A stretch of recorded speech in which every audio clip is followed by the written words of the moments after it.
ఏ శ్రీమన్నారాయణ. కాశ్యపాన్వయ సంజాతం నారాయణపదాశ్రితం శ్రీమన్నారాయణం వందే యతీశ్వర శ్రీయాజుషం. ఓమస్మద్గురుభ్యో నమః. శ్రీమద్భగవద్గీత 18వ అధ్యాయం మోక్ష సన్యాసయోగం అనే ఈ అధ్యాయాన్ని ఈరోజుతో మనం కంప్లీట్ చేసుకోబోతున్నాము. మొదలు పెట్టుకుందాం. జై శ్రీమన్నారాయణ.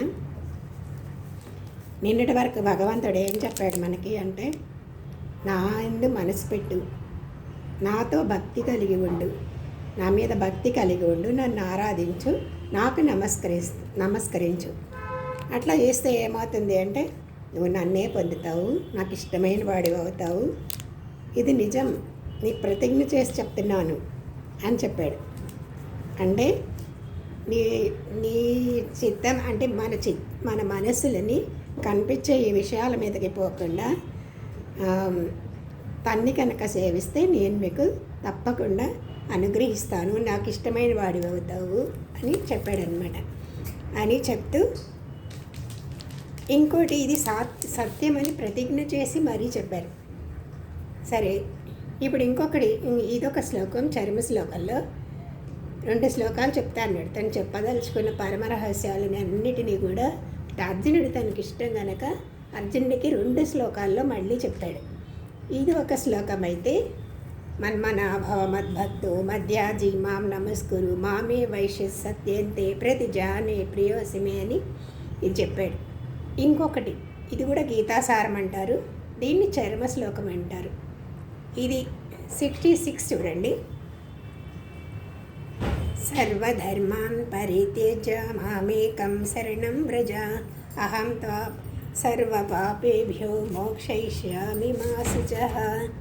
ఇందులో చెప్పాడే అని, సర్వధర్మాన్ అన్ని ధర్మాలు పరిత్యజ్య వదిలిపెట్టు, మాం నన్ను ఒక్కడిని మాత్రమే, ఏకం ఆమె ఏకం నన్ను మాత్రమే శరణం వ్రజ శరణు కోరు, అహం నేను త్వా నిన్ను సర్వ పాపేభ్యో అంటే సర్వ పాపాల నుండి మోక్షయిష్యామి విడిపిస్తాను మా శుచః ఏడవకు శోకించకు అని కృష్ణుడు ఇందులో చెప్తున్నాడు. అంటే ఇదంతా ఏంటి అంటే, ఇది అసలు ఈ గీతలో చాలా ముఖ్యమైన శ్లోకం అంటారు. దీన్ని బాగా కంఠస్థం చేసి అర్థం తెలుసుకొని మననం చేస్తే కూడా మంచి జరుగుతుంది అంటారు. అందుకని ఎప్పుడైనా పాపాల నుంచి, బంధాల నుంచి, దుఃఖాల నుంచి నివృత్తి కావాలి అంటే నిత్య నైమిత్తికాది ధర్మాలు, కర్మాలు అన్నీ మనం చూసే ఈ దృశ్య భావాలు అన్నీ వదిలేసి భగవంతుడు ఒక్కడనే ఆశ్రయిస్తే వారే మన మంచి చెడులన్నీ చూసుకోగలరు, మోక్షాన్ని కూడా ఇవ్వగలరు అన్నారు. ఇది ఈ వాక్యంలో అసలు ఈ వాక్యంలో మనం నమ్మకం పెట్టుకోవాలి. అదే అందుకనే చెప్పాడు, నన్ను మాత్రమే శరణు పొందు అంటే ఈ శ్లోకం చాలా ముఖ్యమైనది. దీన్ని ఏమంటారు, చరమ శ్లోకం అంటారు. గీతాశాస్త్రీయంగా తత్వబోధలో ఉండే ఈ తత్వబోధ ఎంతవరకు చేశాడో ఇంతవరకు ఇది తుది శ్లోకం, చివరి శ్లోకం. కాబట్టి సారమంతా ఇందులో పెట్టి భగవంతుడు మనకిచ్చాడనమాట. అందుకని దీన్ని ఏమంటారంటే ఒక మంత్రంలాగా జపిస్తూ ఉంటారు వైష్ణవులందరూ కూడా అనమాట. సర్వధర్మాన్ పరిత్యజ్య, నిత్యం చేసే పనులైనా, నైమిత్తికాది పనులైనా, సమస్త ధర్మాలైనా, కర్మలు అన్నీ భగవత్ శరణాగతి ఎంత అధిక ఫలితాలని ఇస్తుందన్నమాట. ఈ చిన్న చిన్న ధర్మాలు, కర్మలు ఉన్నాయనుకోండి, అవన్నీ ఏం చేస్తాయి, మహా ఇస్తే కొంచెం పుణ్యాన్ని ఇస్తాయి. కానీ భగవత్ శరణాగతి అనేది మనం చేస్తామనుకో, నాకు ఇవన్నీ వద్దు, నువ్వు చాలు అనుకుంటే మోక్షాన్నే ఇస్తుందట. అందుకని శరణాగతి యొక్క ఫలితమంతా ఇందులోనే. అన్ని కర్మల ఫలితం, ధర్మాల ఫలితం అన్నీ శరణాగతిలోనే ఉన్నాయి. కాబట్టి ఇప్పుడు చూడండి, 100 ఉందనుకోండి, 100లోనే 50 ఉంటుంది, 60 ఉంటుంది, 70 ఉంటుంది, 90 ఉంటుంది, 99 ఉంటుంది. ఇవన్నీ 100లోనే ఉంటాయి. అలాగే శరణాగతి అనే పదంలోనే ఈ ఫలితాలన్నీ కూడా ఉంటాయన్నమాట. కాబట్టి భగవంతుడు ఏం చేస్తున్నాడు, ఈ స్వల్ప స్వల్ప కార్యాలన్నిటినీ వదిలిపెట్టేయండి. ఒక్కళ్ళనే ఆశ్రయించండి చాలు. భగవంతుడు అనేవాడు ఒక్కడనే ఆశ్రయించండి, అన్నీ చేసినట్టే అవుతుందన్నమాట. ఇలా చెట్టు మూలంలో తడిపితే, అంటే చెట్టు వేళ్ళను తడిపితే మనమేమి కొమ్మలు రెమ్మలు అన్నీ తడపక్కర్లేదు. అలాగే ఈ కర్మలు ధర్మములు ఈ గజబిజిగా ఏమవుతుందంటే ఎన్ని మార్గాలు చెప్పినా సరే అవి మనస్సునికి విక్షేపం కలిగించవచ్చు, అంటే డిస్టర్బ్ చేయొచ్చు. కానీ ఒక్కదానిని ఆశ్రయిస్తే సమస్తము తెలిసినట్టే కదా. దేనిని పొందితే నీకు మొత్తం సమస్తము పొందబడింది అవుతుందో దానిని తెలుసుకుంటే చాలు. అది ఏంటి అంటే ఒక్క బ్రహ్మ వస్తువు, అదే పరబ్రహ్మ, అదే భగవంతుడు. ఆ ఒక్కడని ఆశ్రయించు. ఇతర ఇంకా గొడవలతోనూ, ఇంకా సాధనాలు, ఇంకా ధర్మాలు, ఇంకా కర్మలు, ఇవన్నీ ఏం పని లేదు. అందుకని భగవంతుడు కూడా తన్నొక్కళ్ళనే శరణు పొందమని భగవంతుడు చెప్పాడనమాట. అయితే కొంతమంది అనుకుంటారు, సరే ఇన్ని వదిలేసి అహంత్వా సర్వ పాపేభ్యో మోక్షయిష్యామి అని కొంతమంది అడుగుతున్నారు. అన్ని కర్మాలు ధర్మాలు వదులుకొని భగవంతుడిని ఆశ్రయిస్తే అతడు మాకేమిస్తాడు, ఏమన్నా ఇస్తాడా అంటే కృష్ణుడు సమాధానం చెప్తున్నాడు సూటిగా. అలా ఆశ్రయిస్తే నేను సమస్త బంధాల నుండి పాపాల నుండి విముక్తుడిని చేస్తాను అని సర్వ పాపేభ్యో అని కూడా చెప్పాడు. ఒక్క పాపం కాదు, అన్ని పాపాల నుండి విడుదల చేస్తాను అని చెప్పాడు. అంటే సంపూర్ణంగా బంధ విముక్తుడి చేస్తాను అని చెప్పాడు. ఇంతకంటే అధికంగా ఏం కావాలి? జనన మరణాది బంధాల నుండి తప్పిస్తానన్నాడు, కర్మ పాసాల నుండి విముక్తులు చేస్తామన్నాడు. ఇది చేసింది ఇదంతా చేస్తానని ఎలా చెప్పాడు? ప్రతిజ్ఞ చేసి చెప్పాడు. అయితే ఎవరికి? అందరికీ ఏం కాదు. అతనికి కావాల్సింది ఎవరు అంటే అందరూ భగవంతుడి బిడ్డలే అయినప్పటికీ కూడా ఎవరైతే చేయి చాచి తన చేతిని పట్టుకుంటారో, ఆహ్వానిస్తారో వాళ్ళని ఎత్తుకుని తన ఒడిలో కూర్చోబెట్టుకుంటాడు అని చెప్పారనమాట. భగవంతుడు అంటే మనకి ఇక్కడే చెప్తూ ఉంటారు, వైకుంఠ పరమపదంలో ఎలా చేస్తాడు అంటే జీవుడిని అక్కడి వరకు వచ్చి జీవుడిని తన పాదాల మీదకి ఎక్కించుకుని తన ఒడిలో కూర్చోబెట్టుకుంటాడు. అదే అహం బ్రహ్మాస్మి అవుతారు అని కూడా మనకు తెలుసు కదా. తన ఒడిలో కూర్చోబెట్టుకుంటాడనమాట. అందుకని ఇది నీకు ఎందులో సందేహమేమీ అవసరం లేదనమాట. అందుకే ఇక్కడ ఏం చెప్తున్నాడు, తను చేసేది చేస్తే జీవుడు అనేవాడు భగవంతుడు తాను ఇవ్వవలసినవి తప్పకుండా ఇస్తాడు. అందుకే మొదటి పాదంలో ఏం చెప్తున్నారు, సర్వధర్మాన్ని పరిత్యజ్య, జీవుడి కర్తవ్యాన్ని సూచిస్తున్నారు, అన్నీ వదిలేయని. రెండో పాదంలో భగవంతుడు ఇచ్చే ఫలితాన్ని చెప్తున్నారనమాట. ఇది ఎందుకు ఇలా అంటే ప్రకృతిలో ఒక నియమాన్ని పెట్టాడు భగవంతుడు. అంటే అదేంటి అంటే నువ్వు పాపం చేస్తే దుఃఖమే వస్తుంది, పుణ్యం చేస్తే సుఖమే వస్తుంది. జ్ఞానంతోనూ లేకపోతే భగవత్ శరణాగతి చేస్తే మోక్షమే కలుగుతుంది. ఇది ఎవరు ఆచరిస్తారో అలాంటి ఫలితాన్ని అనుభవిస్తారు. ఇందులో భగవంతుడికి ఏమీ పక్షపాతం లేదు. చేసుకున్న వారికి చేసుకున్నంత మహాదేవ అంటారు కదా, అట్లా అన్నమాట. సర్వధర్మాన్ పరిత్యజ్య అనే వాక్యానికి ఇంకో వాక్యం కూడా చెప్తున్నారు. ఏంటంటే అర్థం ఏంటి, ఇంకా దెయ్యాన్ని పట్టుకుంటే దేవుడు లభించడు. దేవుణ్ణి పట్టుకోవాలని అంటే దెయ్యాన్ని వదలాలి. దెయ్యం లాంటిది ప్రకృతిలో ఉండే విషయాలు వాసనలు అన్నీ వదలాలి. ఆత్మనొక్కదానినే చూడగలగాలి. అది అంతే, ఇంకేం లేదు. ఎవరు చూస్తున్నారో దాన్ని పట్టుకో అన్నాడు. నువ్వు ఏదైనా ఒకని దృశ్యాలన్నీ చూస్తున్నావు అనుకోండి, ఎవరు చూస్తున్నారు? చూసేవాడు ఒకడు మనకి లోపలున్నాడు, నేత్రం కాదు కదా. నేత్రాలు ఉన్నవాళ్ళు కూడా చూపు ఉండదు వాళ్ళకి, అది కదా ఇంద్రియం, చక్షురేంద్రియం అంటారు. చూడాలి అనుకున్నప్పుడు లోపలుండే ఆత్మ కంటి ద్వారా చూస్తుంది ఒక్కడే. కానీ వినాలి అనుకున్నప్పుడు చెవిని సాధనంగా చూస్తుంది.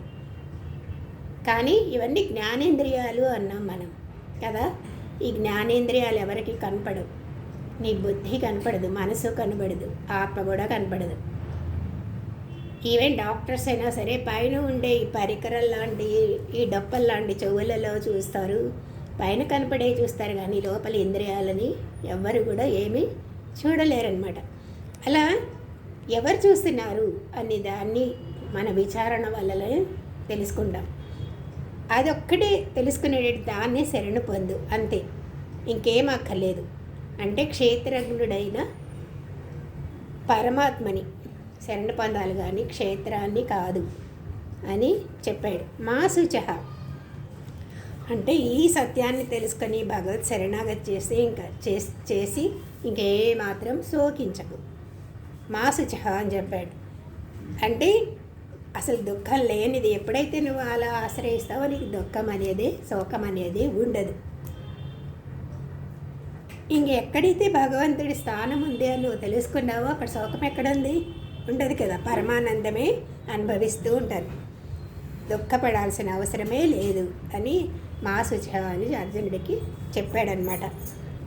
తర్వాత అసలు గీత యొక్క లక్ష్యం ఏంటి అంటే శోకరాహిత్యమే. ఏడుస్తూ ఉన్న అర్జునుడు కూడా శోకరాహిత్యాన్నే పొందాడు, దుఃఖరాహిత్యం. అది ఎన్ని పోయాక ఏం జరుగుతుంది? ఆనంద ప్రాప్తి. దీని తర్వాత ఏం జరుగుతుందంటే ఆనంద ప్రాప్తి. ఇదే జరిగేది. అంటే సంసార దుఃఖం పోతే బ్రహ్మానంద ప్రాప్తి.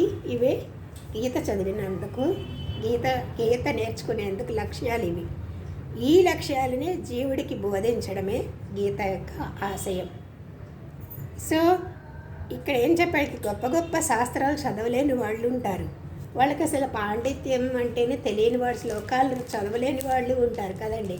అర్థాన్ని అర్థం చేసుకోలేరు, శ్లోకాన్ని చదవలేరు. చదువురాని వారి మోక్షం కోసం మరి ఎట్లా ప్రయత్నిస్తారు అని దిగులు పడక్కర్లేదు అని కూడా చెప్పాడు. ఏంటంటే ఒక్క దైవభక్తి, నిర్మల దైవభక్తి ఉంటే చాలు అని దానికి తెలిసిన వాళ్ళ దగ్గరికి వెళ్ళి వింటారన్నమాట. ఇలా ఈ శ్లోకం ఈ గీతలో చాలా ముఖ్యమైనది అవడం వల్ల కంఠస్థం చేసి అర్థాన్ని ఎప్పుడు మననం చేసుకోవడమే మిక్కిలి శ్రేయస్కరం అని చెప్పారు. సరే, భక్తి లేని వారికి, భగవద్ వాక్యంపై విశ్వాసం లేని వాళ్ళకి గీతాశాస్త్రాన్ని చెప్పకూడదు అన్నారు. 67వ శ్లోకంలో చెప్తారు. ఇవాళ మిమ్మల్ని చదవమని చెప్పాను నేను, త్వరగా పూజ చేద్దాం. ఇదంతే నా తపస్కాయ నా భక్తాయ గదాచన న శుశ్రూషవే వాచ్యం న చ మాం యోభ్యసూయితి. ఇది గీతాశాస్త్రం ఎవరికి బోధించకూడదో ఈ శ్లోకంలో చెప్పాడు. అంటే అతి పవిత్రమైనది కదా ఈ గీతా బోధ అనేది. దీనికి అహంభావం ఉండి గర్వం ఎక్కువగా హృదయంలో తాండవిస్తూ ఉంటే ఇలాంటి వాళ్ళకి మీరు గీత చెప్పినా కూడా వారి మనసుకి ఎక్కదు. ఎవరికైతే అహంకారం, గర్వం ఇవన్నీ ఉంటాయో వాళ్ళకి ఈ గీతా బోధ అనేది మనసుకి ఎక్కదు. ఇంకా ఎలా అంటే ఒక మురికి గుడ్డకి రంగు ఎలా పట్టదో వాళ్ళకి కూడా ఇది మనసుకి ఎక్కదన్నమాట. కాబట్టి ఎవరికైతే వినయం, విధేయత, భక్తి, సేవాభావాలు ఉన్నాయో వాళ్ళకి గీతాశాస్త్రం బోధించాలి, కానీ అందరికీ కాదు అని చెప్పారనమాట. కాబట్టి ఇక్కడ గీతా బోధికి చివర ఒక హెచ్చరిక, ఇది ఒక ఎలాంటి అన్నట్టు అనమాట. తపస్సు లేని వాడికి, భక్తి లేని వారికి, గురువుల మీద నమ్మకం లేని వాళ్ళకి, భగవంతుని నిందించే వాళ్ళకి ఈ గీతాశాస్త్రం బోధించకూడదు అని ఇందులో ఈ శ్లోకంలో చెప్పారనమాట. మరి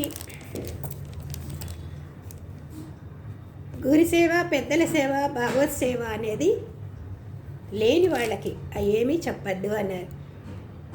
ఇంక ఇవన్నీ ఉంటే కనుక కొంతమంది ఉంటారు, ఈ సంసార బంధం నుంచి ఎప్పుడు తప్పించుకుందామా అని తీవ్రంగా తప్పిస్తూ ఉంటారు.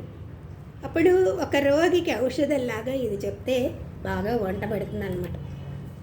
అంటే వాళ్ళకి ఏంటి, గురుసేవ, పెద్దల సేవ, భగవత్ సేవ ఇవన్నీ కూడా చేస్తూ ఉంటారు. అలాగే శ్రవణం చేయడానికి ఎంతో ఇష్టపడుతూ ఉంటారు. ఇలా సుగుణాలని, ఇలాంటి సుగుణాలు ఉన్న వాళ్ళకి ఓకే బోధించండి అని చెప్పాడు. ఎంతటి గొప్పవాళ్ళైనా సరే, ఇది ఇలాంటి సుగుణాలు ఉన్న ఎవరైనా సరే, వాళ్ళు ఎంత గొప్పవాళ్ళైనా, గొప్ప జాతిలో ఉండొచ్చు, నీచ జాతిలో ఉండొచ్చు, విద్య లేకపోవచ్చు, అయినా సరే తప్పకుండా ఉపదేశించవచ్చు. ఎలాంటి వాళ్ళకి? తపన, తీవ్ర తపన ఉన్న వాళ్ళకి, అంటే సంసార బంధం నుంచి బయటపడాలి అని తపన ఉన్న వాళ్ళకి, అలాగే గురుసేవ, పెద్దల సేవ, భగవత్ సేవ అని శుశ్రూష చేసే వాళ్ళకి ఈ సుగుణాలతో ఉంటే వాళ్ళు ఏ జాతిలో ఉన్న వాళ్ళకైనా ఇది చెప్పచ్చు అన్నమాట. అందుకే గీతాశాస్త్రం ఎవరికి చెప్పకూడదు? తపించడం, అసలు వాళ్ళకి నమ్మకం లేని వాళ్ళకి చెప్పద్దు, భక్తి లేనివాడికి చెప్పద్దు, అసలు గురువులు సేవ, దైవసేవ ఇవన్నీ వాళ్ళకి శుశ్రూష అంటేనే తెలియని వాళ్ళకి చెప్పద్దు, భగవంతుడిని నిందించే వాళ్ళకి కూడా చెప్పద్దు. ఎవరికి బోధించవచ్చని తెలుస్తుంది మనకి? భక్తి గల వాళ్ళకి, భగవంతుడు అంటే నమ్మకం ఉన్న వాళ్ళకి ఇది చెప్పండి అన్నారు. అలాగే ఇంకో శ్లోకంలో, 68వ శ్లోకంలో ఏం చెప్తాడంటే, ఈ గీతాశాస్త్రం అనేది ఎవరైతే శ్రద్ధగా వాళ్ళు అర్థం చేసుకొని ఇంకొకళ్ళకి బోధిస్తారో వాళ్ళు తనకి చాలా అత్యంత ప్రియులు, వారు తప్పకుండా నన్ను పొందుతారని భగవంతుడు మళ్ళీ 2 శ్లోకాల ద్వారా చెప్తున్నాడు. 68వ శ్లోకం, యయిదం పరమం గుహ్యం మద్భక్తే శ్వభిధాస్యతి భక్తిం మయి పరాం కృత్వా మామే వైష్యత్య సంశయః. ఏం చెప్తున్నారు ఇక్కడ? అతి రహస్యమైన గీతాశాస్త్రాన్ని ఎవరు ఈ రహస్యమైన గీతాశాస్త్రాలను నా భక్తులకు చెప్తాడో వాడు నిజంగా నన్నే పొందుతాడు. అంటే ఇక్కడ గీతా ప్రచారం యొక్క మహత్యాన్ని చెప్తున్నాడు అనమాట. అంటే ఈ తన భక్తులకి, గీతాశాస్త్రం బోధించే తన భక్తులకి పరాభక్తి అనేది, బ్రహ్మ సాహిత్యాన్ని అనేది పొందుతారు అని. అంటే ఇతరులకి ఉపకారం చేయడం అనే రూపంలో భగవంతుడికి సేవే అవుతుంది కదా, ఇది జ్ఞానదానం కదా. ఇది ఒక భగవంతుడికి సేవ చేయడమే కనుక ఇది సామాన్య భక్తిగా కాదు, ఇదేంటి పరాభక్తి అని చెప్పారు. అన్ని దానాల్లో కన్నా జ్ఞానదానం సర్వోత్తమమైనది. కాబట్టి ఇతరులకు చెప్పే జ్ఞానం, చేసే జ్ఞానం పరాభక్తి అన్నారనమాట. అసంశయ, వాడు తప్పకుండా ఈ గీతను ఎవరైతే చెబుతున్నారో, ఎవరైతే ప్రబోధిస్తున్నారో వాళ్ళకి తప్పకుండా ముక్తి పొందుతారు. ఇది సంశయం లేదు ఇందులో అని తాము శ్రద్ధతో పఠించి ఇతరులకు కూడా బోధించడమే ధర్మం అని దీన్ని, ఈ గీతాశాస్త్రం ఎలాంటిది, రహస్యమైంది అని చెప్పారు. ఫస్ట్ రహస్యం ఎందుకు? నమ్మకం లేని వాళ్ళకి, దేవుడు అంటే భగవంతుడిని నిందించే వాళ్ళకి చెప్పద్దు అనేది రహస్యం. దీన్ని ఎవరికి బోధించాలి? భగవద్భక్తులకే చెప్పాలి. ఆ సుగుణాలు సేవలో తరించాలి అనుకునే వాళ్ళకి, సంసార బంధం నుంచి తొలగాలి అనుకునే వాళ్ళకి చెప్పచ్చు అన్నారు.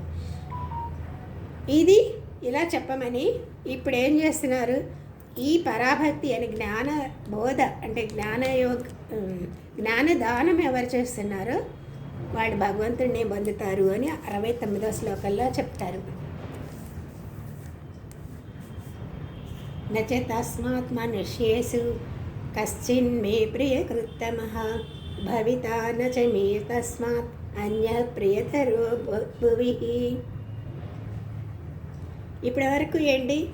ఈ వినడానికి అధికారం గల నా భక్తుల గోష్ఠిలో ఎవరు అర్థ విశేషాలతో ఉపన్యసిస్తాడో వాడు నాకు పరమ భక్తుడు అన్నారు. కానీ వాడే నన్నే తప్పక పొందగలడు అన్నాడు. ఇక్కడేంటి? ఈ విధంగా గీతా రహస్యాలని తాను అర్థం చేసుకోవడం కాదు, నా భక్త గోష్ఠిలో ప్రచారం చేసేవాడి కంటే ప్రియమైన వాడు మనుషులలో వేరొకడు లేడు, ఇక ముందు ఉండబోడు అని ఇంకా గొప్పతనాన్ని ఆపాదిస్తున్నాడు. మనుష్యేషు, మనుషులలో తస్మాత్ అట్టివాని కంటే నాకు ప్రియకృతమః, మిక్కిలి ప్రియం చేసేవాడు కశ్చిత్ ఒక్కడను నచ్చుత నాచా లేనే లేడు. నాకు మిక్కిలి ఇష్టమైనవాడు అన్య ఇతరుడు భూవి భూలోకంలో భవిత నాచా ఉండబోడు అని. క్రిందటి శ్లోక భగవద్భక్తులకు బోధించే వానికంటే కూడా మిక్కిలి ప్రియమైన వాడు నాకు మరొకడు లేడు అని కృష్ణుడు చెప్పాడు అనమాట. ప్రియకృత్తమః అన్నాడు. ఏంటి ప్రియకృత్తమః అంటే ప్రియకృత్తరః ప్రియకృత్తమః అని చెప్తే ఏంటంటే ఇంతకన్నా ప్రియమైన వాడు ఇంకొకటి లేడని. మోస్ట్ అంటాం కదా, అట్లాగనమాట. అంటే భగవంతుడికి మహాప్రియమైన వాడనమాట. అంటే ప్రపంచంలో దేవుడికి ఇష్టం అవ్వాలి, దేవుడి అనుగ్రహాన్ని పొందాలి అని ఎన్నో పుణ్యకార్యాలు చేస్తుంటాం. కానీ వాళ్ళందరిలో కూడా గీతాతత్వ ఈ గీతని ప్రచారం చేసేవాడే, అంటే ఈ గీతని ప్రబోధించేవాడే, గీతని బోధించేవాడే అధిక పుణ్యాన్ని సంపాదించుకుంటున్నాడు అన్నారు. ఎందుకు అంటే అదే భగవంతుడికి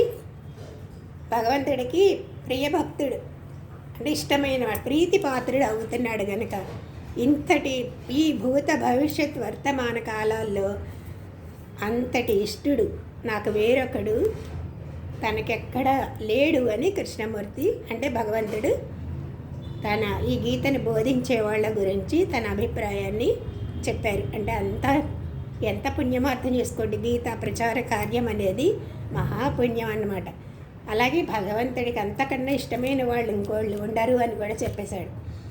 జీవితంలో భగవంతుడికి ఇష్టమైన వాడిగా ఉండడం కంటే గొప్ప విషయం ఏముంటుంది? జన్మ సార్థకమైనట్టే కదా. అందుకనే ఇలా చెప్పింది భగవంతుడు చెప్పాడు కనుక ఇతరులకి కూడా మనం అర్థం చేసుకోవాలి, ఇతరులకి కూడా బోధించడానికి ప్రయత్నించాలన్నమాట. ఈ విధంగా తాను తరించాలి, ఇతరులను కూడా తరింపచేయాలి.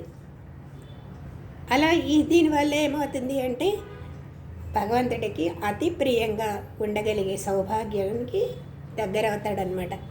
ఎవరు దేవుడికి ఇష్టమైన కార్యాన్ని చేస్తాడో అతడు దేవుడికి మిక్కిలి ఇష్టమైన వాడు అవుతాడనమాట. సరే, ఈ గీతని అధ్యయనం చేసేవాడు జ్ఞానయజ్ఞం కూడా చేసినట్టే అని 70లో చెప్తున్నాడు. గీతాశాస్త్రం జ్ఞానయజ్ఞం అంటే ఇదే జ్ఞానయజ్ఞం కదా. ఇంకా అన్ని యజ్ఞాల్లోకి జ్ఞానయజ్ఞం మిన్న అంటారు. 70 శ్లోకం చూడండి. అద్వేష్యతే చ యమం ధర్మ్యం సంవాదమావయోః జ్ఞానయజ్ఞేన తేనాహం ఇష్టస్యామితి మే మతిః. ఇలా మన ఇద్దరి సంవాదం అంటే కృష్ణుడు అర్జునుడి యొక్క సంవాదం అనే గీతాశాస్త్రాన్ని గురువు ద్వారా అర్థయుక్తంగా అంటే అర్థంతో లేదా శబ్దమాత్రంతో అంటే నేర్చుకోవడం, శ్లోకాలు నేర్చుకోవడం గాను వినేవాడు జ్ఞానయజ్ఞంతో నన్ను ఆరాధించిన వాడే అవుతాడు. అప్పుడు నేను అలా చేసినట్టుగా భావించి నేను ఆనందిస్తాను. ఇది నా నిశ్చిత అభిప్రాయం అని చెప్పాడనమాట. అంటే ఎవరిక్కడ ఇది ఎవరి సంవాదం? కృష్ణుడు అర్జునుడిదే కదా. అందుకనే ఈ గీతా గ్రంథం అధ్యయనం చేయవాడు జ్ఞానయజ్ఞంతో భగవంతుణ్ణి పూజించిన వాడు కనుక అని ఇక్కడ చెప్తున్నారనమాట. ఈ గ్రంథం కేవలం పారాయణకు కూడా గొప్ప ఫలితాన్ని ఇస్తుంది అని తెలుస్తుంది. అయితే భక్తితో చేస్తే పారాయణ చేయొచ్చు, కానీ భక్తితో చేస్తే అర్థం తెలుసుకుని అధ్యయనం చేస్తే ఇంకా గొప్ప మేలు కలుగుతుంది. అర్థం తెలుసుకుంటే ఇంకా గొప్ప మేలు అన్నమాట. ఇందులో కర్మ, భక్తి, ధ్యాన ఇవన్నీ చెప్పారు కదండి. ఇన్ని యోగాలు చెప్పారు కదా. ఇవన్నీ కూడా ఎక్కడికి వెళ్ళిపోతున్నాయి? చివరికి జ్ఞానంలో కలిసిపోతున్నాయి. కాబట్టి మే మతి, ఇది నా నిశ్చయం అని భగవంతుడే, సాక్షాత్ భగవంతుడే ఇది నా నిశ్చయం, నా స్థిర నిశ్చయం అని ఘంటాపదంగా నొక్కి చెప్పారంట. అంటే పారాయణం చేసిన ఫలితం ఉంటుంది, కానీ భక్తితో చేయాలి అన్నారు. ఇంకా అర్థం తెలుసుకుంటే ఇంకా గొప్ప పుణ్యం, అది ఇంకా జ్ఞానయజ్ఞం. దీంతో జ్ఞానయజ్ఞం అనే పూజ చేసినట్టే. యజ్ఞాల్లో చాలా యజ్ఞాలు ఉన్నాయి కదండి, స్వాధ్యాయ యజ్ఞం, ద్రవ్య యజ్ఞం, ఇవి చాలా ఉన్నాయి కదా. ఈ యజ్ఞాలన్నిటికీ కూడా జ్ఞానయజ్ఞమే అన్ని యజ్ఞాల కన్నా జ్ఞానయజ్ఞం అనేది సర్వోత్కృష్టమైనది అని చెప్పారనమాట.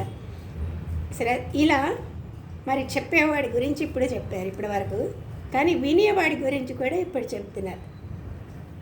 71. శ్రద్ధావాన్ అనసూయిశ్చ శృణుయాదపి యో నరః సోపి ముక్తః శుభాన్ లోకాన్ ప్రాప్నుయాత్ పుణ్యకర్మణాం. చెప్పేవాడి గురించి చెప్పారు, తర్వాత పారాయణ చేసేవాళ్ళ గురించి చెప్పారు, ఆ తర్వాత ఇక్కడేంటి వినేవాళ్ళ గురించి కూడా చెప్తున్నారు. యా నరః, ఎవరైతే శ్రద్ధావాన్ శ్రద్ధ గలవాడు, అనసూయచ అంటే అసూయ లేనివాడు, శృణుయాత్ అపి గీతాశాస్త్రం విన్నప్పటికీ కూడా, సహ అపి అతడు కూడా ముక్త పాప విముక్తుడైపోయాడు, కార్యాలను చేసిన వారి యొక్క శుభాన్ లోకాన్ పుణ్యలోకాలని పొందుతాడు. ఎవరైతే ఇక్కడ శ్రద్ధతో అసూయ లేకుండా గీతాశాస్త్రాన్ని వింటే, ఎప్పుడు అంటాడు కదా అనసూయశ్చ అని వింటారో అలాంటి వాడి పాపాలన్నీ పోయి పుణ్యకార్యాలు చేసేవాడు ఏ లోకంలోకి వెళ్తాడో అదే లోకానికి వీళ్ళు కూడా చేరుకుంటాడు. అంటే కొంతమంది అనుకుంటారు, మాకు విద్య లేదే, గీతని పారాయణం కూడా చేయలేమే, చదువురాని వాళ్ళు ఉంటుంది కదండి, పారాయణం కూడా చేయలేం కదా, మరి మాకు పుణ్యం ఎలా లభిస్తుంది అని సంశయంతో ఉండొచ్చు. అలాంటి వారి సంశయాలను కూడా భగవంతుడు ఇక్కడ చెప్తున్నాడు. చదువు రాకున్నా సరే భక్తి శ్రద్ధలతో ఉండి అసూయ మొదలైన దుర్గుణాలు లేకుండా ఇంకొకళ్ళ వల్ల ఇతరుల వలన గీతను చక్కగా శ్రవణం చేస్తే, ఎవరైనా చదువుతుంటే విన్నా కూడా అన్నమాట, అలాంటి వారు కూడా మహాపుణ్యాన్ని సంపాదించుకుంటారు అని భగవంతుడు చెప్పాడనమాట. అంటే ఇక్కడ ఆధ్యాత్మతత్వం అనేది దేనితో సంబంధం, బ్రెయిన్తో కాదు, చదువు రాదు రాదు ఇవన్నీ కాదు. ఎక్కడ సంబంధం? హృదయంతో సంబంధం ఉంటుంది. అంటే భగవంతుడు నివసించే స్థానం కూడా హృదయమే. ముఖ్యంగా హృదయం కదా ఆయన ఉండేది. అందుకే చదువు రాకున్నా, ఒకవేళ చదువు రాకపోయినా సరే చక్కని గుణాలు ఉంటే అది ఇతరుల వల్ల ఇంకొకళ్ళు చదువుతున్నప్పుడు కానీ గీతాదులను విన్న తర్వాత గొప్ప పుణ్యాన్ని సంపాదించుకుంటారు అనే. అయితే ఈ శ్రద్ధాదులతో పాటు విద్య కూడా ఉంటే ఇంకా మంచిది కదా. ఎప్పుడు ఎవరో ఒకళ్ళు చెప్తారు విందామని కాకుండా మనమంతటా మనమే చదువుకోవచ్చు కదా విద్య ఉంటే అని. చివరికి చదువు రానివాడు ఈ గీతా గ్రంథాన్ని అధ్యయనం చేయలేడు కదా, మరి అతడు ఎట్లా ఆచరించడం అంటే ఈ శ్లోకంలో చెప్పాడు. శ్రద్ధ కలిగి అసూయ లేకుండా గీతాశాస్త్రం ఎవరి వల్లనైనా వింటే అలాంటి వాడు కూడా పాపాలు పోయి పుణ్యాత్ములు పొందే ఉత్తమ లోకాలని పొందుతాడు అని చెప్పిన తర్వాత ఇంక అర్జునుడిని అడుగుతున్నాడు, మనం ఇంత శాస్త్రాన్ని విన్నావు కదా, గీతాశాస్త్రాన్ని విన్నావు కదా, అర్జునుడు అడగడం కాదు మన్ని కూడా అడుగుతున్నాడు. ఇంత విన్నారు కదా, మరి నీ అజ్ఞానం పోయిందా, నీ భ్రమ పోయిందా అని ప్రశ్నిస్తున్నాడు 72వ శ్లోకంలో. కశ్చిదేతచ్యుతం పార్థ త్వయేకాగ్రేణ చేతసా కశ్చిదజ్ఞాన సమ్మోహ ప్రనష్టస్తే ధనంజయ. నేను ఇది నిజంగా యథార్థంగా ఇదంతా చెప్పిందంతా నువ్వు శ్రద్ధగా విన్నావా, ఏకాగ్ర చిత్తంతో విన్నావా? అర్జునుడిని అడుగుతున్నాడు. నీ భ్రమ పూర్తిగా పోయిందా, అంటే నీ అజ్ఞానం పోయిందా అని తను చెప్పదలుచుకున్నంతా కూడా చెప్పాడు భగవంతుడు. చివరికి అర్జునుడిని ఈ విధంగా ప్రశ్నిస్తున్నాడు అనమాట. దీంతో ఏమవుతుంది, ఇది అయిపోయింది కదా, మరి భగవద్గీత అయిపోయింది కదా. ఈ ఒక్క వాక్యంతో అర్జునుడు ఇప్పుడు నేను చెప్పిందంతా నువ్వు విన్నావు కదా, నీ భ్రమ నశించిందా అంటే ఇప్పుడు డాక్టర్ దగ్గరికి వెళ్ళామనుకోండి, డాక్టర్ ఏమంటాడు, కొన్నాళ్ళకి మందులు వాడమని ఇస్తాడు. మందులు వాడాక 10 రోజులు కోర్స్ ఇచ్చి మళ్ళీ రమ్మంటాడు. అప్పుడు ఏమని అడుగుతాడు? మందులు వాడాక ఎలా ఉంది, నీ రోగం పోయిందా అని అడుగుతాడు కదా. అలాగే భగవంతుడు కూడా అండి, ఇది కూడా మంది కూడా భావరోగం కదా. భావరోగం కనుక ఈ రోగాన్ని తగ్గించడానికి ఈ శాస్త్రం అంతా చెప్పాడు. ఇలాంటి ఔషధాన్ని ఇచ్చాడు కనుకే, అంత పవర్ఫుల్ ఆఫ్ మెడిసిన్స్ ఇచ్చాడు కనుకే నీ వ్యాధి పోయిందా అని అడుగుతున్నాడు. ఏకాగ్రేణ చేతస, అదేంటి, అది కూడా అవ్వచ్చు. లేకపోతే అది యుద్ధం టైం అంటే ఎలా ఉంటుంది, గోలగా ఉంటుంది కానండి. అక్కడ గుర్రాలు అరుస్తుంటాయి అనుకో, ఏనుగులు అరుస్తుంటాయి, అందరు సైనికుల చప్పుళ్ళు, ఆయుధాల చప్పుళ్ళు ఇవన్నీ అవుతుంటాయి కదా. అది మా అర్జునుడి మనస్సు ఏమన్నా డీవియేట్ అయిపోయిందేమో, తను చెప్పిందంతా వేస్ట్ అయిపోయిందేమో అని కూడా అనుమానం అన్నమాట. అందుకే ప్రతివారు కూడా, అందుకే మనం కూడా పారాయణం చేసేటప్పుడు కానీ, లేకపోతే దీని అర్థాన్ని తెలుసుకునేటప్పుడు కానీ, ధ్యానం చేసేటప్పుడు కానీ మనసుని బయటికి పోనీయకుండా చక్కగా ఏకాగ్రతతో వినాలి అన్నమాట. ఇది మనకు చెప్పిన బోధ. చివరికి ఏది చేసినా సరే, ధ్యానం చేసినా సరే, వింటున్నా సరే, పారాయణం చేస్తున్నా సరే. పారాయణం చేసేవాళ్ళు ఉంటారనుకోండి, ఏమవుతుంది, పారాయణం చేస్తూనే ఉంటారు, మళ్ళీ వాళ్ళు వచ్చారా వీళ్ళు వచ్చారా అని మళ్ళీ అటు ఇటు చూస్తూనే ఉంటారు. సో ఈ పారాయణం చేసేటప్పుడు, అర్థం తెలుసుకునేటప్పుడు, ధ్యానం చేసేటప్పుడు కూడా మనస్సు పెట్టి ఏకాగ్రంగా ఉంచుకోవాలి అని చెప్పి, మనస్సుని ఏకాగ్రంతోనే శ్రవణాదులు చేయాలి, అజ్ఞానాన్ని నశింపచేసుకోవాలి అని చెప్పాడు. అంతిమ ఉపదేశం అన్నమాట భగవంతుడిది. అజ్ఞాన సమ్మోహ, అజ్ఞానం వల్ల కలిగిన అర్జునుడి మోహం అంటే, అర్జునుడికి కలిగిన అజ్ఞానం ఏంటి, తన బంధువులందరినీ చనిపోతారేమో అనే దుఃఖం కదా. అందుకనే ఈ పరమాత్మ ఇప్పుడు భగవంతుడు ఇచ్చిన ఉపదేశంతో పోయిందన్నమాట.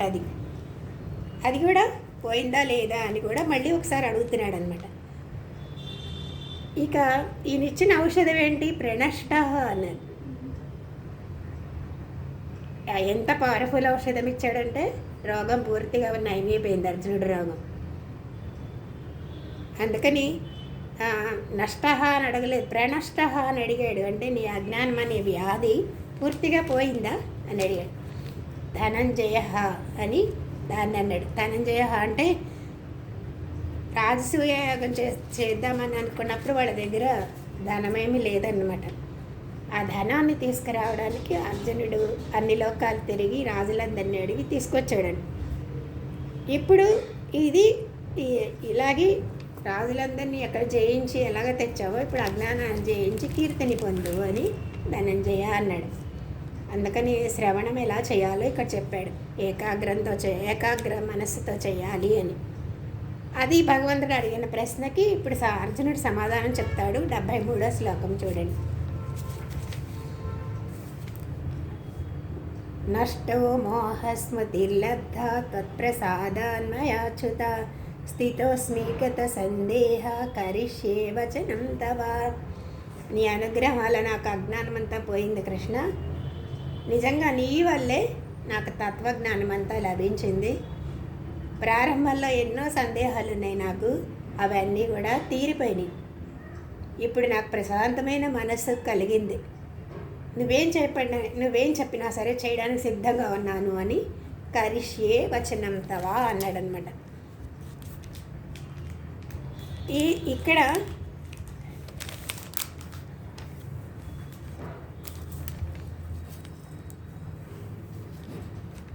ఈ శ్లోకంలో అర్జునుడి లోకానికి చెప్తున్నాడు, మందు నేను తిన్నాను, నాకు పూర్తిగా తగ్గిపోయింది.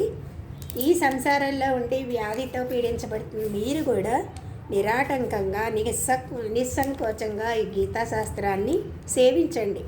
ఏంటి ఆయన తిన్న మందేంటి, ఇదే కదా గీతా జ్ఞానమే కదా. అందుకనే మీరు కూడా తినండి, మీకు కూడా నాకులాగే ఈ భవరాగం అనేది పోతుంది. అలాగే నా ఆకలి తీరింది కడుపు నిండింది అంటే కడుపు నిండా తనకి జ్ఞానం కలిగిందనమాట. గీతామృతాన్ని తనివి తీరా కడుపు నిండా తాగాడట. కడుపు నిండిపోయింది దాన్ని. కడుపు నిండడానికి గుర్తేంటి? తేపు రావడం కదా. ఆ తేపు వచ్చింది. ఈ శ్లోకమే ఆ తేపు లాంటిదంట. అంటే నా ఆకలి తీరింది, నా దాహం పోయింది, సంతృప్తిగా ఉన్నాను ఇప్పుడు అని అర్జునుడు చెప్పాడనమాట. అంటే అర్జునుడు అలా మనకు చెప్పబట్టి ఏమవుతుంది, మనకు కూడా నమ్మకం కలుగుతుంది ఈ ప్రభావం. అందుకని అది సేవించే అర్జునుడికి సత్ఫలితం కలిగింది. కాబట్టి అందరికీ కూడా ఇదే ఫలితం కలుగుతుంది అని ఈ శ్లోకం ద్వారా చెప్తున్నారు. స్మృతిర్లబ్ధ అంటే ఏంటి? మర్చిపోయిన దాన్ని జ్ఞాపకం తెచ్చుకోవడమే స్మృతి కదా. స్మృతులు అంటే అంతే కదా, జ్ఞాపకం తెచ్చుకునే అన్ని స్మృతులే. అది స్మరణ అని కూడా. స్మరణ అంటే మళ్ళీ గుర్తు తెచ్చుకున్నారనమాట. అర్జునుడు అప్పుడు భగవంతుడి బోధల వల్ల తిరిగి నాకు ఆత్మస్వరూపం అంటే ఏంటో తెలిసింది, నేనంటే ఏంటో తెలిసింది, నేనంటే ఎవరో తెలిసింది. ఆ జ్ఞానం అయితే కలిగింది. ఏం జ్ఞానం? తన దేహం కాదని, దేహానికి అతీతమైన సచ్చిదానంద ఆత్మ అని భావం తనకి తిరిగి జ్ఞాపకం వచ్చింది. అందరికీ ఉంటుంది, కానీ తిరిగి మనం జ్ఞాపకం తెచ్చుకోవాలంటే మనకి ఈ గీతాశాస్త్రం అనేది మనకి జ్ఞాపకం చేసింది. స్మృతి అని చెప్పడం వల్ల ఏం చెప్తున్నారు? ఈ ఆత్మస్వరూపం ఎప్పుడు ఉంటుంది మనలో, కానీ కొత్తగా పొందేది ఏం కాదు. ఇది ఎప్పుడు మనకి మన పుట్టిన దగ్గర నుంచి ఆత్మ మనలోనే ఉంది, కానీ దాన్ని అతడు పట్టించుకోకుండా మర్చిపోయి ఉన్నాడు. ఇప్పుడు తిరిగి మనకి ఈ ఆప్తుని వాక్యం వల్ల, అంటే భగవంతుడు చేసిన బోధ వల్ల జ్ఞాపకం చేసుకున్నాం అన్నమాట. అని ఆత్మ మనకి ఎప్పుడూ ఉంటుంది కదండి. అలాగే దాన్ని ఎందుకు గుర్తించట్లేదు? చీకటి వల్ల, అజ్ఞానం వల్ల, అవిద్య వల్ల. మనకి ఒక రూమ్లో లైట్ లేదు, చీకటిగా ఉంది. వస్తువులు ఉన్నాయి, మనం ఉన్నాయి, కానీ కనిపించవు కదా. ఎప్పుడైతే లైట్ వచ్చిందో అప్పుడు అన్నీ కనిపిస్తాయి. కాకపోతే మనము అందులో ఉన్నాం, వస్తువులు కూడా ఉన్నాయి, కానీ చీకటిగా ఉంటే కనపడదు. అదే అజ్ఞానం. అది తొలగిపోయినప్పుడు తిరిగి అవన్నీ కనిపిస్తాయి. ఇది స్మృతి అన్నమాట. జీవులందరూ కూడా అలాంటి వాళ్ళే. దేహం కాదు కదా. దేహం నిన్నే అనుకున్నాం మనం ఆత్మ అంటే ఎలా ఉంటుంది అని. తత్ప్రసాదాత్ అది ఎలా వస్తుంది? సద్గురువుల యొక్క అనుగ్రహం వల్ల మనకి అవన్నీ కూడా ఈ మాయాబంధం అనేది పోయి,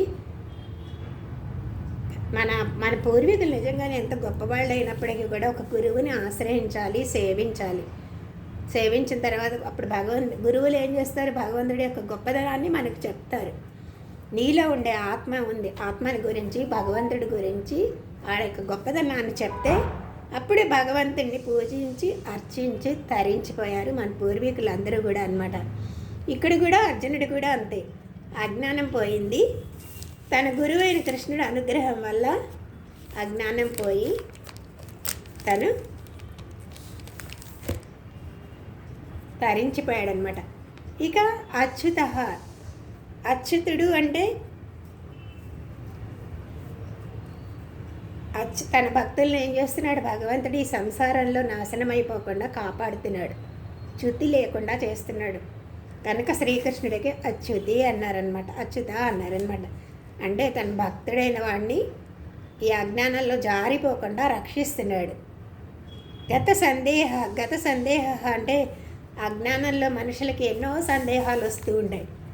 కానీ ఎప్పుడైతే ఈ ఆత్మతత్వం తెలిసిందో ఇంకా సంశయాలకి తావే ఉండదన్నమాట.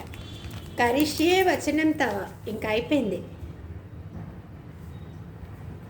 రోగం వచ్చిన వాడు చక్కగా ఆరోగ్యవంతుడయ్యాడు అనడానికి గుర్తేంటి?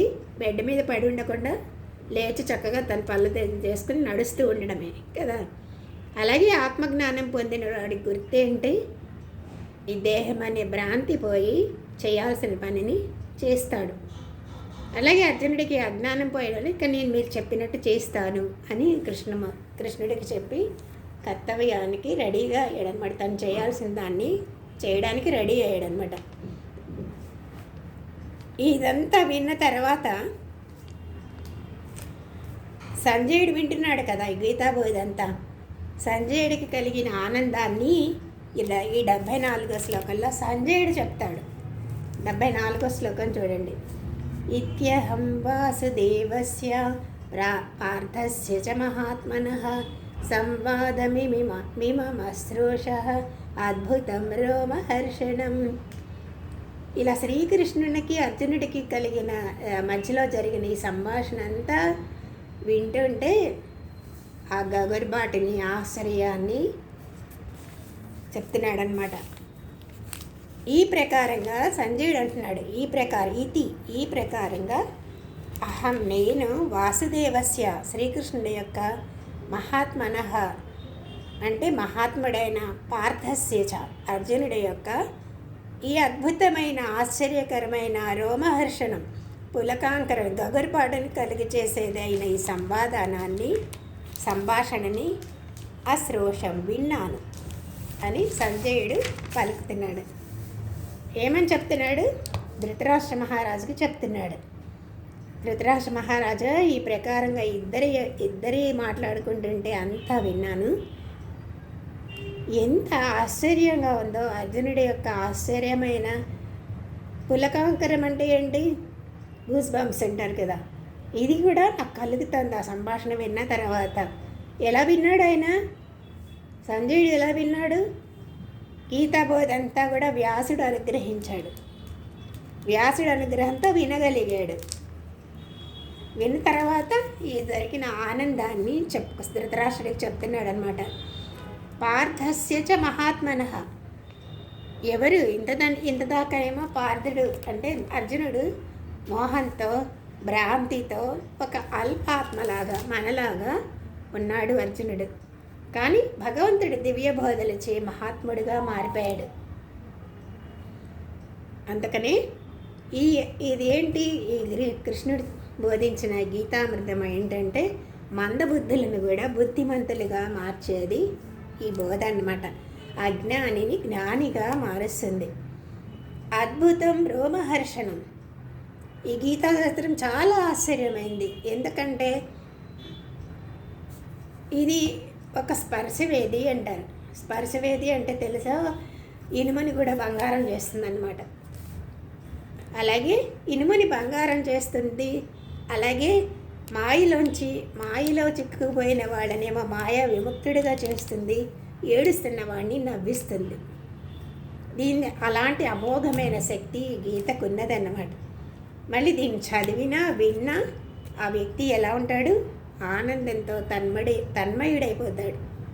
కనుక మీరు భగవద్గీత అంతా విన్న తర్వాత కాసేపు మాట్లాడరు కదా ఆనందంలో. ఈ కారణంగానే దీనిని సంజయుడు అద్భుతమని రోమహర్షణమని వర్ణించి చెప్పారనమాట. ఇలాంటి అపూర్వ మహిమ అనేది ఈ గీతాశాస్త్రానికి ఉంది. ఇది అందరికీ మనలాంటి వాళ్ళందరికీ కూడా ఒక కల్పతరువు అన్నమాట. ఇంకా ఇవి వ్యాధవాసుల అనుగ్రహంతో నేను ఈ సంభాషణ విన్నాను అని సంజయుడు మళ్ళీ చెప్తున్నాడు 75వ శ్లోకంలో.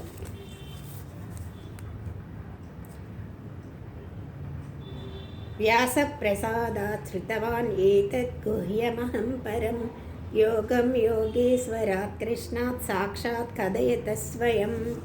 వ్యాస ప్రసాదాత్ అంటే వ్యాస మహర్షి యొక్క అనుగ్రహం చేత. మరి ఇంత ఆనందాన్ని ఎవరి వల్ల పొందాడు అంటే వ్యాస భగవానుడు కదా.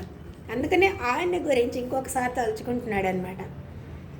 వ్యాస మహర్షి యొక్క అనుగ్రహం వల్ల అహం నేను ఈ గుహ్యమైనది అంటే రహస్యమైనది పరమశ్రేష్టమైనది ఈ ఈతత్ యోగం ఈ యోగ శాస్త్రాన్ని స్వయంగా కథయత అర్జునుడికి చెప్తూ ఉంటే ఎవరు? యోగీశ్వరుడు కృష్ణుని వల్ల సాక్షాత్ ప్రత్యక్షంగా శృతవాన్ విన్నాను. వేదవ్యాస మహర్షి యొక్క అనుగ్రహం వల్ల నేను అతి రహస్యమైన నిజంగానే అప్పుడు ఎవరు వినలేదు కదా, అందరినీ స్టాచ్యూలాగా నుంచో పెట్టేశాడు. అక్కడ ఉన్నది కృష్ణుడు అర్జునుడే, దేవతలు విన్నారంట పైన. అలాగే కానీ ఇప్పుడు సంజయుడు కూడా అక్కడ లేకపోయినా సరే వ్యాసుడు అనుగ్రహం వల్ల ఉన్నది ఉన్నట్టుగా చూస్తున్నాడు, చెప్తున్నాడు. అతి శ్రేష్టమైన ఈ శాస్త్రాన్ని స్వయంగా అర్జునుడికి చెప్తుంటే కృష్ణుడి వల్ల ప్రత్యక్షంగా అంటే నేరుగా విన్నాను అని చెప్పాడు. ఈ గీతాశాస్త్రాన్ని తాను వినగలిగాను అని చెప్పే కృష్ణుడు వ్యాసుడు అనుగ్రహం వల్ల అని చెప్తున్నాడు. అంటే వ్యాస మహర్షి ఏమిచ్చాడు సంజయుడికి? దూర శ్రవణ శక్తి ఇచ్చాడు, ఎంత దూరంగా ఉన్న వినే శక్తి ఇచ్చాడు, దూర దర్శన శక్తి ఇచ్చాడు, దూరంగా ఉన్న జరుగుతున్నా సరే అదంతా చూడగలిగే శక్తిని కూడా ఇచ్చాడు. అందుకే రణరంగంలో ఎక్కడో కృష్ణుడు చెప్తుంటే అర్జునుడికి ఈ సంవాదం అంతా అక్కడ ఇంటి వద్ద నుంచే విన్నాడు, చూడగలిగాడు, వినగలిగాడు. ఇంట్లోనే ఉన్నారు ఇద్దరు. కాబట్టి సంజయుడు ధృతరాష్ట్రుడికి చెప్పింది ఏంటి? తనకు ప్రత్యక్షంగా చూసింది విన్నదే చెప్పాడు. అంటే ఏ ప్రకారంగా కృష్ణుడు ముఖతః ఈ ప్రవచనం చెప్పాడో, ఈ భగవంతుడు చెప్పాడో అదే ప్రకారంగా ఉన్నది ఉన్నట్టుగా చెప్పగలిగాడనమాట సంజయుడు కూడా. ఎవరికి చెప్పాడు? ధృతరాష్ట్రుడికి. ఇది సంజయుడు చెప్పింది సాక్షాత్ భగవంతుడు చెప్పిన వాక్యాలే అవడం వల్ల సంజయుడు చెప్పినా కూడా అందరికీ విశ్వాసం ఉంచాలి. సంజయుడు చెప్పింది కూడా మనం నమ్మాలి, ఎందుకంటే అది వ్యాస మహర్షి ఇచ్చిన అనుగ్రహం కనుక. ఇంకా భగవంతుడి చెప్పింది విన్న తర్వాత సంజయుడికి స్మరించి ఆ దివ్యబోధలను మళ్ళీ మళ్ళీ మళ్ళీ స్మరిస్తూ మహదానందాన్ని పొందుతున్నాడు. 76 రాజన్ సంస్మృత్య సంవాదమిమద్భుతం కేశవార్జనయో పుణ్యం హృష్యామి చ ముహుర్ముహు అని. కృష్ణార్జునులు జరిగిన మధ్యలో ఉండే ఆశ్చర్యం, పవిత్రమైన ఈ సంభాషణని తలచి మాటి మాటికి ఆనందిస్తున్నాను అంటున్నాడు. రాజన్ అంటే ధృతరాష్ట్ర మహారాజా, అద్భుతమైనది, నిజంగా ఆశ్చర్యకరమైనది, పుణ్యం ఇది.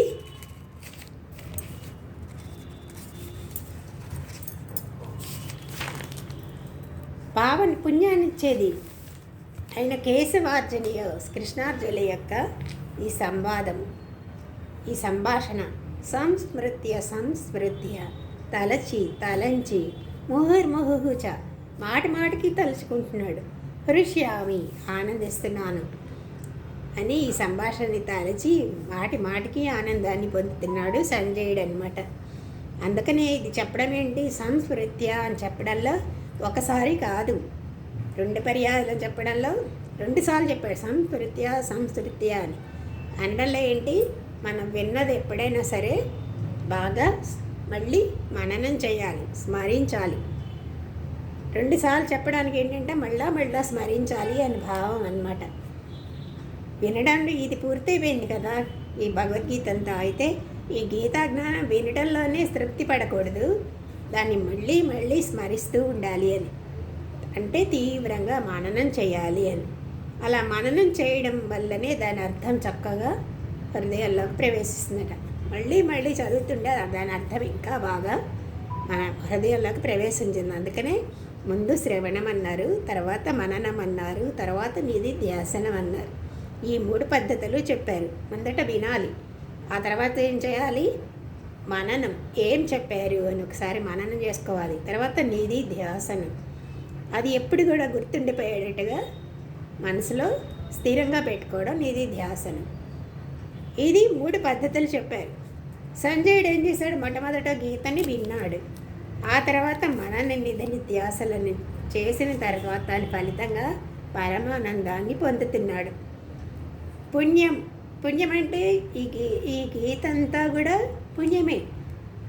అంటే పాపం అంతా క్షయించిపోతుంది అని అర్థం. పాపం క్షయించాక మిగిలేది పుణ్యమే కదా. మనం ఏం కోరుకుంటాం ఇక్కడ అంటే ఈ సంసారంలో మనిషికి కావాల్సింది ఆనందమే కదా, దుఃఖరాహిత్యమే కదా. అలాంటిది అది గీతాశాస్త్రం వల్ల మనకి లభిస్తుంది. ఈ ఈ దుఃఖంలో మునిగిపోయిన ఈ జీవుడికి ఆనందాన్ని దీని ద్వారా సంపాదించుకుంటున్నాడు. అర్జునుడే దీనికి ఎగ్జాంపుల్. మొదట విషీదంతం అన్నట్టుగా బాగా శోకంతో ఉన్నవాడు అర్జునుడు గీతాశాస్త్రం అంతా పూర్తయ్యేసరికి ఏమన్నాడు? విన్నాడు, మననం చేసుకున్నాక నష్టో మోహ అన్నాడు. మోహరవి నాదంతా శోకమంతా పోయింది, మోహరవిత వ్యామోహం పోయింది అని చెప్పాడు. ఆనంద పరవశుడై ఇంకా కర్తవ్యం నేను నిర్వహిస్తాను అని గాంధీవం పట్టుకొని రెడీగా ఉన్నాడనమాట. రణరంగంలోకి దుమికాడంట. ఇంకా రణరంగానికి నేను యుద్ధం తప్పకుండా చేస్తాను అని. అలాగే సంజయుడు ఏం చేస్తున్నాడు? ఈ గీత శ్రవణ మననం మాటమాటికి ఈ శ్రవణం మననం చేసి మాటమాటికి పరమానందాన్ని పొందుతున్నాడు. హృష్యామి చముహుర్ముహు అన్నాడు.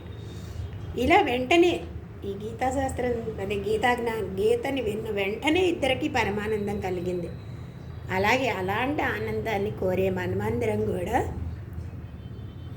దుఃఖాన్ని పోగొట్టుకోవాలి అనుకుంటే ఈ గీతని మాటికి చదవాలి, మననం చేయాలి. దానిని ధ్యానించాలంటే విచారణ చేయాలి. ఇది చెప్పింది ఎలా అప్లికబుల్, మన జీవితంలో ఎలా అప్లై చేసుకోవచ్చు, అది విచారణ చేయాలి. అది అప్పుడు ఈ శాస్త్రం సంజీవనిలాగా పనిచేస్తుంది అన్నమాట. అంతెందుకు అందరికీ ఆనందాన్ని ఇస్తుంది. ఇది సంజయుడి వల్లే మనకు తెలుస్తుంది. ఇది మహాపుణ్యమైంది, పావనమైంది, అద్భుతమైంది అని మాటకి మననం చేయాలి. అలా చేస్తే వల్ల జీవుడు మనం దుఃఖం ఉండదు, పూర్తిగా ఆనందాన్ని ఆత్మానందాన్ని పొందుతాం, ఎప్పుడు సంతోషంలో ఓలలాడవచ్చు అన్నాడు భగవంతుడు. ఇంకా సంజయుడు ఇంకా ఏం తలుచుకున్నాడు? ఇంకా అంత ఆనందాన్ని ఎప్పుడు పొందాడు అంటే భగవంతుడు విశ్వరూపాన్ని పొందినప్పుడు, విశ్వరూపాన్ని చూసినప్పుడు ఆ విశ్వరూపాన్ని తలుచుకుని ఇంకా ఆనందాన్ని ఆశ్చర్యాన్ని పొందుతూ ఉన్నాడనమాట. 77 చూడండి. తశ్చ సంసృత్య రూపమధ్యద్భుతం హరే విస్మయో మే మహాన్ రాజన్ హృష్యామి చ పునః. శ్రీకృష్ణుడు అర్జునుడికి చూపించాడు ఈ విశ్వరూపాన్ని. అది వ్యాసమహర్షి ఇచ్చిన దివ్య చక్షువులతో, వ్యాసమహర్షి ప్రసాదించాడు కదా సంజయుడికి, ఆ దివ్య చక్షువులతో సాక్షాత్తుగా ప్రత్యక్షంగా చూశాడు. దాన్ని ఇప్పుడు తలుచుకుంటూ ఉంటుండేనే ఆనందం ఆశ్చర్యంలో ఓలలాడిపోతున్నాడు అన్నమాట సంజయుడు. ఇది విశ్వరూపాన్ని తలుచుకుంటే ఇంకా అసలు నిజంగా ఆనందమే కదండి. అది భావించినా ఎంతో ఆనందం, అక్కడ చదివి మనం నిజంగా ఊహించుకున్నా అది ఆనందమే. అది ఒక దివ్యానుభూతి. కాబట్టి భగవంతుడు ఈయన ఆ స్వరూపాన్ని భావించినప్పుడు, తలుచుకున్నప్పుడు ఆనందం పట్టలేక ఆయన చిందులు తొక్కుతారంట కొంతమంది. నిజంగా ఒక్కొక్కసారి ఆనందంతో కొంతమంది భగవంతుడు ఆనందంలో నృత్యం చేస్తూ ఉంటారు, చిందులు తొక్కుతూ ఉంటారు.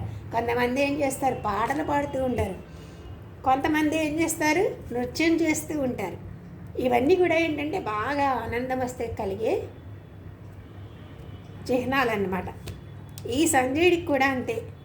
గీతా శ్రవణం విన్న తర్వాత, ఈ విశ్వరూపాన్ని సందర్శించిన తర్వాత దాన్ని ఎప్పుడైనా తలుచుకుంటే చాలు మహదానందాన్ని పొందుతున్నాడు.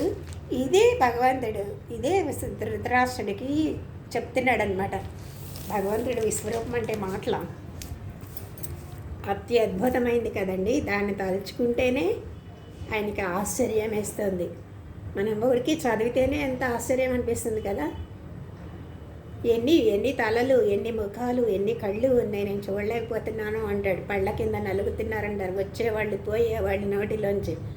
ఇవన్నీ తలుచుకుంటేనే మనకి ఆశ్చర్యం వేస్తుంది కదా. అలాగే ఆయనకి కూడా అంతే. చూశాడు కదా, ఇంకా అతను చూసిన తర్వాత ఇంకా ఆశ్చర్యం, ఆనందం కలుగుతుందన్నమాట. ఇలా ఇప్పుడు ఏం చెప్తున్నాడు, శ్రీకృష్ణుడు అర్జునుడు ఎక్కడ ఉంటారో అది విజయం, అక్కడ విజయమే. విజయము, ఐశ్వర్యం అన్నీ అక్కడే ఉంటాయి. ఎక్కడ ఉంటారో కృష్ణార్జునులు అక్కడే ఐశ్వర్యం, విజయం ఉంటాయని సంజయుడు చెప్తున్నాడు 78వ శ్లోకంలో. ఎత్ర యోగేశ్వర కృష్ణో ఎత్ర పార్థో ధనుర్ధరః తత్ర శ్రీర్విజయో భూతి ధ్రువా నీతిర్మతిర్మమః. ఎత్ర యోగేశ్వర కృష్ణో ఎత్ర పార్థో ధనుర్ధరః తత్ర శ్రీ విజయోర్భూతి ధ్రువా నీతిర్మతిర్మమః. ఇది ఎక్కడ చెప్తున్నాడు, గీతా గ్రంథం అనేది, భగవద్గీత అనేది ఈ శ్లోకంతో పరిసమాప్తం అయిపోతుంది. ఎక్కడ యోగేశ్వరుడైన కృష్ణుడు ఉంటాడో, ఎక్కడ ధనుర్ధారిగా అర్జునుడు ఉంటాడో అక్కడ ఐశ్వర్యం, విజయం అనేవి తప్పకుండా అక్కడే ఉంటాయి. భగవంతుడు ఎక్కడ శ్రీకృష్ణుడు ఉండే చోటే కాక భక్తుడైన అర్జునుడు ఉండే చోటు కూడా అలాంటి విజయం లభిస్తుంది. భగవంతుడు శ్రీకృష్ణుడు, భక్తుడు అర్జునుడు, వీళ్ళిద్దరూ ఉండే చోట విజయం సంభవిస్తుంది. అంటే అర్జునుడు ఏమి సామాన్య భక్తుడు కాదు, ధనుర్ధారివైన భక్తుడు. అంటే బాహ్య శత్రువులని ఎలా జయించాడో, ఏ ప్రకారంగా గాంధీవంతో జయిస్తాడో, అలాగే అంతర్శత్రువులను కూడా జయించినవాడు. జయించినవాడని ఇప్పుడు జయించాడు గీతాశాస్త్రంతో అనే ధనస్సుతో లోపల శత్రువులను కూడా జయించాడు. నష్టోమోహ అన్నాడు, వ్యామోహం అంతా పోయింది. ఈ ప్రకారంగా అజ్ఞానం నశించిన భక్తుడు కూడా సాక్షాత్ భగవంతుడితో సమానం కదా. మళ్ళీ ఎక్కడ శ్రీకృష్ణుడు ఉంటాడో అక్కడ విజయం, ఐశ్వర్యం ఉంటుందని చెప్తున్నాడు. అంటే ప్రతి వాళ్ళు కూడా తమ గృహాల్లో, తమ హృదయాల్లో భగవంతుడిని స్థాపించుకొని నిరంతరం అర్చన, పూజ, ధ్యానం చేస్తూ ఉంటే అక్కడ సాక్షాత్ పరమాత్మ నివసిస్తూ ఉంటాడు. కాబట్టి అక్కడ ఐశ్వర్యం, విజయం తప్పకుండా ఉంటాయి ప్రతి గృహంలోనూ, ప్రతి హృదయంలో కూడా. ఎక్కడ భక్తి, జ్ఞాన, వైరాగ్యాలు, అలాగే దైవ సంపత్తి, అంటే దైవాసుర లక్షణాలు చెప్పారు కదా, దైవ సంపత్తి అని. ఇలా ఉన్న మహనీయులు, భక్తులు ఎక్కడ నివసిస్తారో అక్కడ ధనుర్ధారియకు అర్జునుని సంధానలాగా విజయం అనేది వస్తాయని గ్రహించాలి అన్నాడు అనమాట. ప్రతి జీవి కూడా మనకి జీవితంలో ఏం కావాలనుకుంటాం, విజయాన్ని కోరుకుంటాం, కానీ అపజయాన్ని కాదు కదా. సంపదలనే కోరుకుంటాం కానీ దారిద్ర్యం వద్దు అంటాం కదా. అవి లభించడానికి ఏంటి ఉపాయమో ఇక్కడ శ్లోకంలో చెప్పారు. వారి హృదయంలో ప్రతిష్ఠించుకోవాలి భగవంతుణ్ణి, అదొక్కటే ఉపాయం.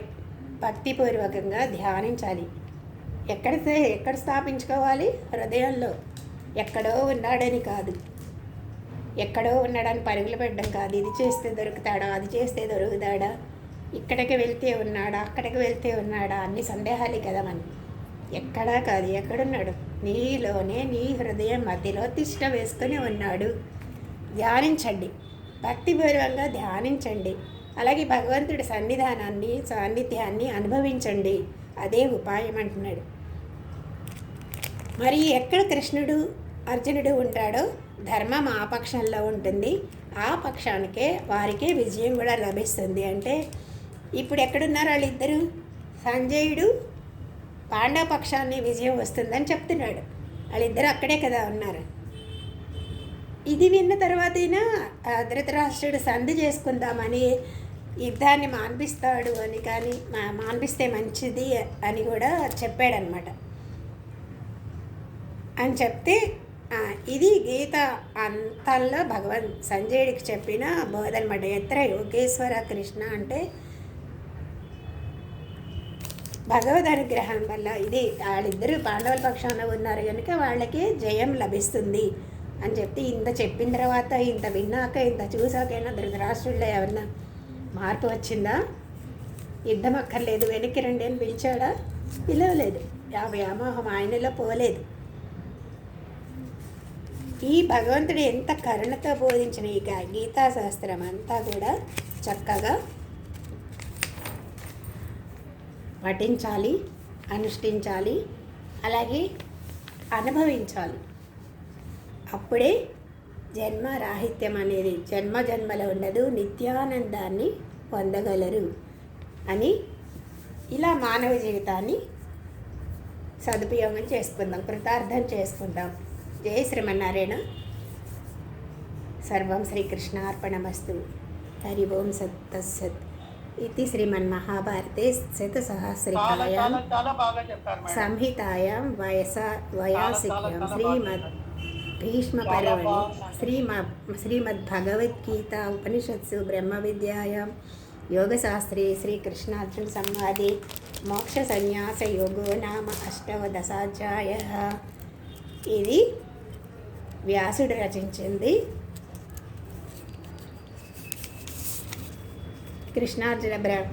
కృష్ణార్జున సంవాదం అడుగు ఈ భగవద్గీతలో మోక్ష సన్యాస యోగం అని 18వ అధ్యాయం సంపూర్ణం. హరి ఓం తత్సత్. శ్రీ పరబ్రహ్మార్పణమస్తు. జై శ్రీమన్నారాయణ.